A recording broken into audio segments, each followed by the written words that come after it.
Hi மக்களே, எல்லோருக்கும் வணக்கம். நான் மும்பை கணேஷ் பேசுறேன். இன்னைக்கு என்ன டாபிக்னா ஐபிஎல்லை பத்தி தான். நேற்று சென்னை சூப்பர் கிங்ஸும் ராஜஸ்தான் ராயலும் வந்து கேவலமான பேட்டிங் பார்த்தீங்கன்னா சென்னை சூப்பர் கிங்ஸ் தான். 2 மேட்ச் மும்பை சூப்பரா அடிச்சு, அதே போல ஆர்பிசி சூப்பரா ஆயிடுச்சு.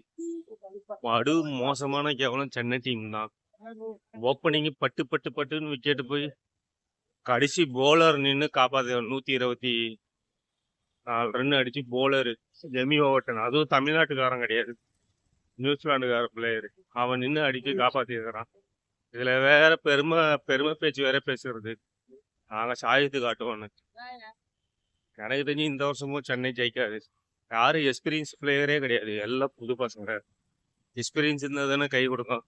மற்ற டீம்லாம் பாருங்க, எக்ஸ்பீரியன்ஸ் பிளேயர் இருக்காங்க, இதுல எக்ஸ்பீரியன்ஸ் பிளேயரே கிடையாது.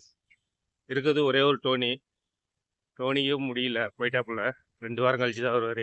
அந்த 2 வாரத்துக்குள்ள சென்னை சூப்பர் கிங்ஸு கீழே போயிடும். இந்த வருஷமும் காப்புலாம் அடிக்காது. ஓகே, இந்த வீடியோ பிடிச்சிருந்தா லைக் பண்ணுங்க, சப்ஸ்கிரைப் பண்ணுங்க, ஷேர் பண்ணுங்க, கமெண்ட் பண்ணுங்க. ஹாய்.